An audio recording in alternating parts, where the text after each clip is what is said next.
Hi friends, நான் உங்கள் Sumathi. Welcome to Pattu's food zone. அவல் லட்டை இது போல் ஒரு டைம் செஞ்சு பாருங்கள். டேஸ்ட் அடித்தூளாக இருக்கும். இந்த அவல் லட்டை அப்பயே சாப்பிடணும்னு இல்லை, 1 வீக் வரைக்கும் நம்ம ஸ்டோர் பண்ணி சாப்பிடலாம். ரொம்பவே சுலபமான சிம்பிளான அவல் லட்டு எப்படி பண்ணுறதுன்னு பார்க்குறதுக்கு முன்னாடி நீங்கள் நம்ம சேனலை இப்போ தான் ஃபஸ்ட் டைம் பார்க்குறீங்கன்னா சேனலை சப்ஸ்கிரைப் பண்ணிவிட்டு கூட பெல் ஐக்கானை கிளிக் பண்ணி வச்சுக்கோங்க. அப்போ தான் நான் எந்த வீடியோ போட்டாலும் நோட்டிஃபிகேஷனாக உங்களுக்கு வந்து சேரும்.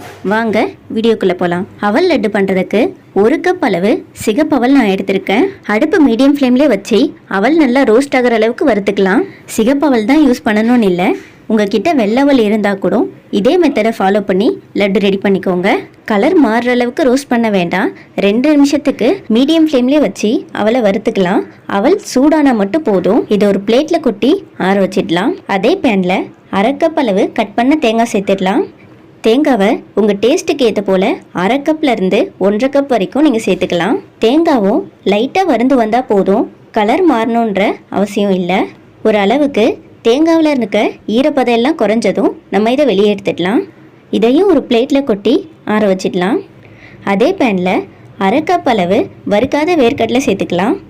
நீங்கள் வறுத்த வேர்க்கடலையை சேர்க்கறத விட இது போல் ஃப்ரெஷ்ஷான வேர்க்கடலையை வறுத்துட்டு யூஸ் பண்ணும்போது அவல் லட்டு ரொம்பவே டேஸ்ட்டாக இருக்கும். வேர்க்கடலை நல்லா வறுந்து வெடி போயிட்டு வந்ததும் இதை வெளியே எடுத்துடலாம்.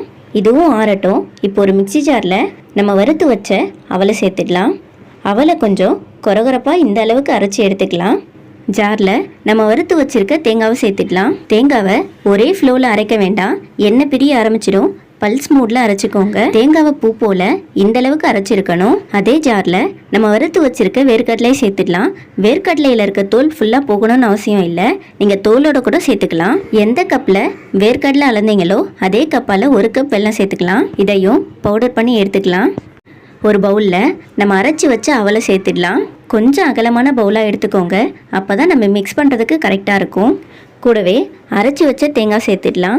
அவல் தேங்காவோடவே நம்ம பவுடர் பண்ணி வச்ச வேர்க்கடலை வெல்லத்தை சேர்த்துடலாம். கூடவே கட் பண்ண நட்ஸை இதோட சேர்த்துடலாம். இது ஃபுல் அண்ட் ஃபுல் ஆப்ஷனல் தான், நீங்கள் வேணும்னா சேர்த்துக்கோங்க. ஃப்ளேவர் அண்ட் டேஸ்ட்டுக்காக உருக்கின சூடான நெய் 1/2 ஸ்பூன் அளவு சேர்த்துடலாம். இது கூட நம்ம பாலோ தண்ணியோ எதுவும் சேர்க்க போகிறதில்ல, இந்த நெய்யிலே தான் லட்டு பிடிக்க போகிறோம். நீங்கள் நெய்க்கு பதிலாக பால் கூட யூஸ் பண்ணலாம். பால் யூஸ் பண்ணி பண்ணும்போது ரொம்ப நாள் இதை ஸ்டோர் பண்ணி சாப்பிட முடியாது. கை வச்சு மாவு நல்லா திரண்டு வர அளவுக்கு நம்ம பிசைஞ்சிக்கலாம். நெய்க்கு பதிலாக பால் யூஸ் பண்ணுறீங்கன்னா சூடான பாலாக யூஸ் பண்ணிக்கோங்க, அப்போ தான் லட்டு சாஃப்டாக வரும். நெய்க்கு பதிலாக நீங்கள் தேங்காய் எண்ணெய் இல்லை நல்லெண்ணெய் கூட யூஸ் பண்ணலாம், அதுவுமே ரொம்ப சூப்பராக இருக்கும். பாருங்கள், இது கூட நான் தண்ணியோ பாலோ எதுவும் சேர்க்கலை. மாவு நல்லா மிக்ஸ் ஆகி லட்டு பிடிக்கிற பதத்துக்கு வந்திருக்கு. கையில் கொஞ்சமாக நெய் எல்லாம் ஆயில் தடவிட்டு லட்டு உருட்ட ஆரம்பிச்சிடலாம். லட்டு நல்லா அழுத்தி உருட்டுங்க, அப்போ தான் உடஞ்சி வராமல் இருக்கும். உங்களுக்கு லட்டு ரெசிபி பிடிக்குன்னா எந்த லட்டு ரொம்ப பிடிக்கும்னு கமெண்ட் செக்ஷனில் கமெண்ட் பண்ணுங்கள். பாருங்கள் எந்த அளவுக்கு சூப்பராக லட்டு வந்திருக்கு. அவ்வளோதான், ரொம்பவே சிம்பிளாக லட்டு ரெடி ஆகிடுச்சு. இதே போல் மீதி இருக்க மாவெல்லாம் நம்ம லட்டு ரெடி பண்ணி எடுத்துக்கலாம். லட்டு பிடிக்கும்போதே நெய்யோட வாசனை கமகமன்னு வருது. நீங்களும் இதே போல் லட்டு ரெடி பண்ணிவிட்டு எப்படி வந்திருக்குன்னு கமெண்ட் செக்ஷனில் கமெண்ட் பண்ணுங்கள். அவ்வளோதான், நம்மளோட டேஸ்டியான சிம்பிளான லட்டு ரெடி ஆகிடுச்சு. நெய்யோட ஃப்ளேவரில் வறுத்த தேங்காய் அவல் வேர்க்கடலையெல்லாம் கடித்து சாப்பிடும்போது ரொம்பவே டேஸ்ட்டாக இருக்குது. நீங்களும் ட்ரை பண்ணி பாருங்கள். இந்த வீடியோ பிடிச்சிருந்தா உங்கள் ஃப்ரெண்ட்ஸ் அண்ட் ஃபேமிலிக்கு ஷேர் பண்ணிவிட்டு லைக் அண்ட் சப்ஸ்கிரைப் பட்டனும் கிளிக் பண்ணிடுங்க. பாய்.